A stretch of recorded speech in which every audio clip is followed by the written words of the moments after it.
What's going on, Kings and Queens? Coming back to you guys again. Twin Vibrations here. We're so excited to be bringing you guys a system, a blueprint on how you guys can make it inside of entrepreneurship. And we really just want to go over, what are we going over? The 4 emotional cycles of business. Honestly, they can get called the emotional cycles of life, but let's speak in terms of business so that it can relate a lot better to our entrepreneurs or our future entrepreneurs, so we can prepare you or inform you. That's amazing.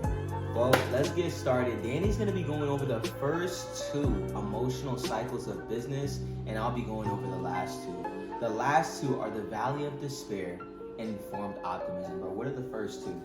So the first 2 that you're going to be going through in terms of the emotional cycles of business is number 1, uninformed optimism. Now, what is uninformed optimism? Uninformed optimism is when you are very, very hopeful and you have this excitement because you just began a new opportunity. You have just started learning a new skill set. You've just opened your first traditional business. You're learning a new skill such as e-commerce, right? How to sell real estate with no money down, right? How to wholesale real estate, right? How to sell things on eBay, right? You're gonna be learning a new skill and you're very excited because maybe you've seen other people become very successful at doing that particular project, that particular business, whether it's selling things online, whether it's day trading, right? Whether it's selling and promoting Google ads, right? Facebook ads that's getting really popular, advertisements that's getting very popular now.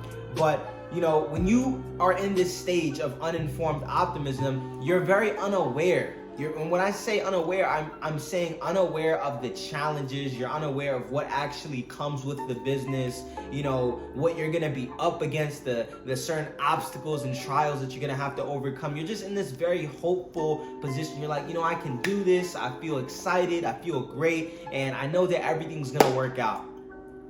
Then you move into stage 2, right? And this can happen over the course of a few months or a few weeks when you realize and you actually start implementing the work, you actually start taking the action, you move into informed pessimism, right? So when you're in informed pessimism, now you're already getting the ebbs and the flows of what we call business, and you know, now you're like, wow, like this is actually gonna take some work. You know, I didn't think it was gonna be this hard. You know, now I have to really start doing the work. I really have to start putting in the extra hours. I really have to start being more intensive with the mentorship. I really gotta start reading the books, listening to the audios. I really gotta get my mind right. I really gotta get consistent. I really gotta develop a schedule. I really have to start treating this new business, this new skill set like a job. I really have to figure this out and apply myself. That's informed pessimism. You're starting to realize how challenging this business is. And the funny thing is, it doesn't matter what it is that you're doing, right? I had this same idea. I was going through, me and him were going through the same process where we were like, wow, like I didn't know how hard this would be, you know, selling this product, and you know, maybe there's another product out there. I didn't know how hard it was. You know, we really gotta figure this out. We really gotta buckle down, really gotta study. You know, this is getting really tough, bro. You know, how are we gonna do this? That's informed pessimism. You're trying to figure out the how. You're in a very uncertain. Sometimes you feel a little bit uncertain. Sometimes there's a little bit of doubt creeping in. But as time goes on and you start feeding in to this negative feedback of the business, what can happen is you can move into stage 3, and almost everyone that you can ask in business has gone through stage 3, which is the valley of despair. What's the valley of despair, bro? Sheesh! I just want to say, bro, that was an amazing job. You were taking me through a mind movie. It was crazy.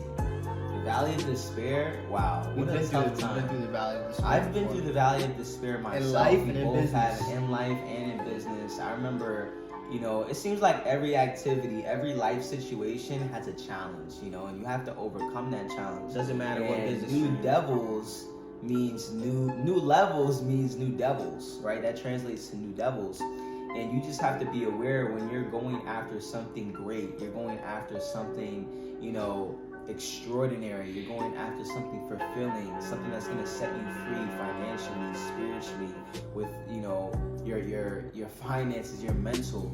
you want to make sure that you're ready for that challenge. And when you're in the valley of despair, my mentor, her name was Megan Lynch, and I actually met her in the beginning of my entrepreneurship journey. She speaks about driving through hell, right? You don't want to stay there. You want to drive through hell. And that's something that I'll never forget about. I had so many great mentors leading up to where I am right now. And something that my mentor, my big brother Nino, said as well is that take the road less traveled, it will make all the difference. That's something that he said. And he also said that the vision that cannot be tested cannot be trusted. The vision that has not been tested. I'm gonna say it again. The vision that cannot be tested cannot be trusted.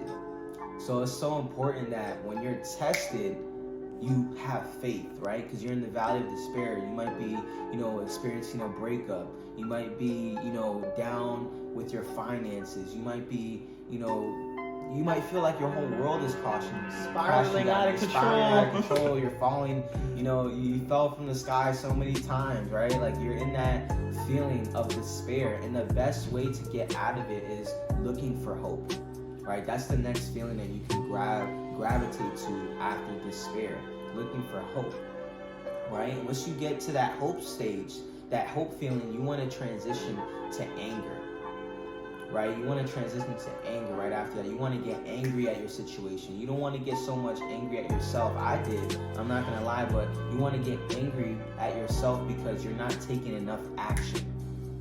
You're not taking enough action. That's what it comes down to.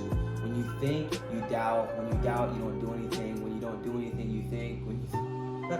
When you think, you doubt. When you doubt, you don't do anything. So you don't take any action. So you want to get out of that state where you're constantly thinking and you want to move into doing. Okay, let's start tracking, all right? What didn't I do well? You want to self-evaluate. What didn't I do well? What did I do well? And what must I improve on, right? And you should be doing day by day evaluations, day by day evaluations. And that's the only way you're gonna get out of the valley of despair. Change your environment, start putting pictures around your house, start talking to your mentor a lot more, isolate yourself. You shouldn't be going out to parties, you shouldn't be sharing your energy, you should be cultivating it. If you're going through the valley of despair in your business, with a sport, in a relationship, you wanna isolate and fertilize so you can grow through whatever season you're currently in. Personal development. Right? Personal development. So once you get out of the valley of despair, you're going to move towards, always remember, my mentor always said, after the sun goes down, the sun comes up again. For the last, how much? 6,500, right? So what that basically means is that every time it rains, the sun comes out again, right? So you want to look for the good in things. We oftentimes look for the bad. This too shall pass. Right? So after you get out of the valley of despair, you're going to transition into informed optimism. Informed optimism. So now you're going to move into a place where you know what it takes, right? You know what it takes, and now you have an open mind. You're like, okay, I understand that, every year has a winter. Every year has a winter, and some winters are short, some winters are long, some winters your prayer isn't going any higher than your head, right? And you must be prepared for these moments. And you have to understand that when winter is finished, spring is going to come along, right? Opportunity. And you only get so many opportunities. So make sure that you take advantage of your springs, okay? But with that being said, I hope you guys have a blessed night. Remember, let's go over the emotional cycles one more time, though. I'm going to leave them with this, too. Because you're going to find that you're going to have that instant switch in your business. And this came from my mentor as well. When you stop thinking that someone is supposed to save you. When you stop thinking that someone is just supposed to help you out of it, right? Someone can guide you, but they can't do all of the helping because you have to help yourself, right? Don't get upset at the results you didn't get from the work that you didn't do. Don't get upset from the results you didn't get for the work that you didn't do. So let me go over this again, right? The first stage of the emotional cycles of business is number one, informed uninformed optimism. Uninformed optimism. The second stage is informed pessimism. The third stage is the valley of despair. And the last stage to get you to your success is going to be informed optimism. All right. So if you got some value, right? If you like what you heard, I want you to smash that like button, throw some comments in the comment box, and subscribe so that you can get as much value as possible from Eli and I. I love you guys. I'll see you at the top because the bottom is way too crowded. Let's go.